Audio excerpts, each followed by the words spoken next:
At what point in the procurement process do vendors most misunderstand what procurement is trying to achieve? I think possibly through the evaluation stage, Martin. That's the stage where the job of the procurement rep is to act as a facilitator with a team typically of between 4 to 6 evaluators who are the people that actually get to vote. So the procurement guy is there to facilitate the process and to help the evaluation team, who are busy senior people. Their time is really valuable. They've got better things to do than to spend all weekend reading RFP responses. So it's really the procurement person's job to help them through the process to maximise their time. And what that stage is really about, when it boils down to it, is there'll be a number of criteria on the evaluation plan, typically 4 or 5. Price will be one of them, but certainly not the only one, and that need to be scored by the members of the evaluation team. So it's really the job of procurement is to help the people through that process.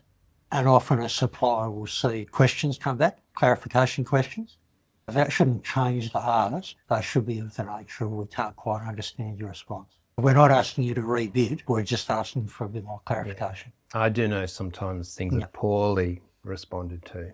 Bernie, what behaviour from software vendors immediately damages credibility with you, and even if the product itself is strong? So probably the main one, Martin, particularly once a formal procurement activity is underway, is not respecting the process. And what I mean by that is an RFP will say, here's the contact point, and all communication needs to go through this person. There will almost always be someone like me, someone in procurement.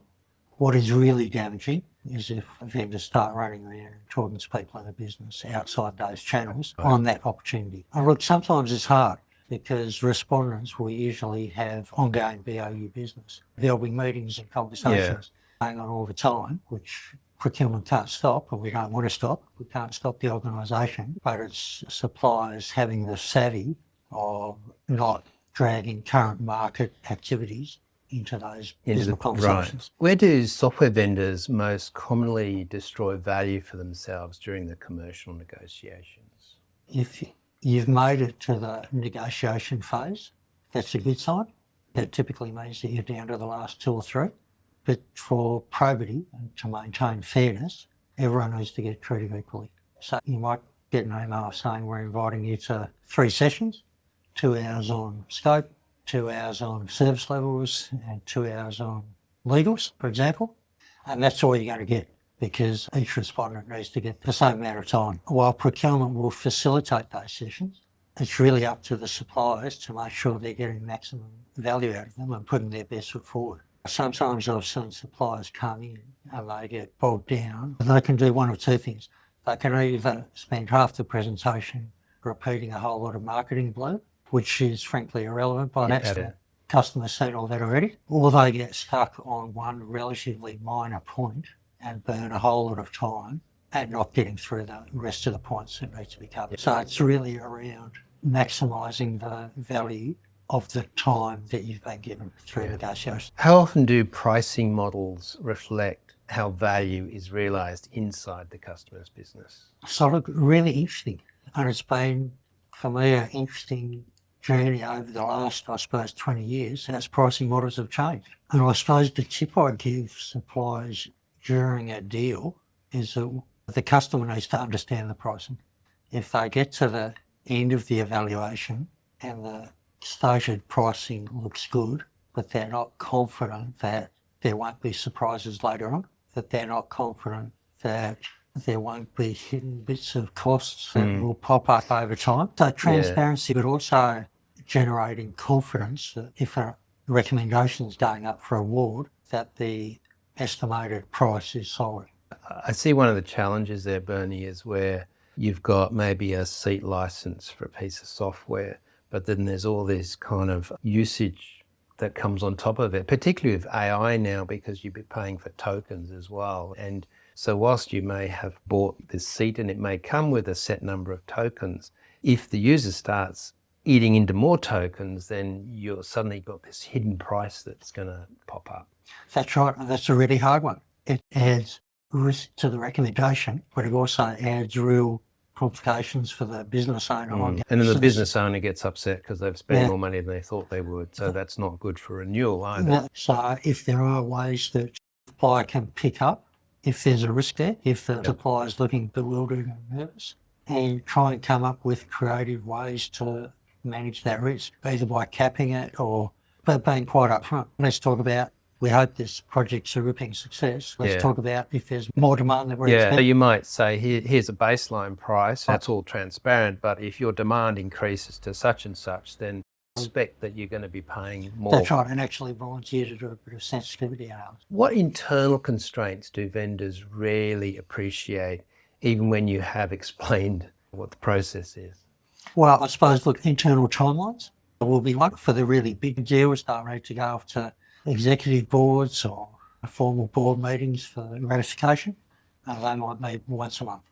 So you just have to wait. You can't push the process along. So really just understanding some of those timing and process constraints. And I think it's okay for a supplier to ask some of those questions. So ask up front from your procurement lead. Yeah, that's right. What are the sort of steps that we both need to go through to get to the end?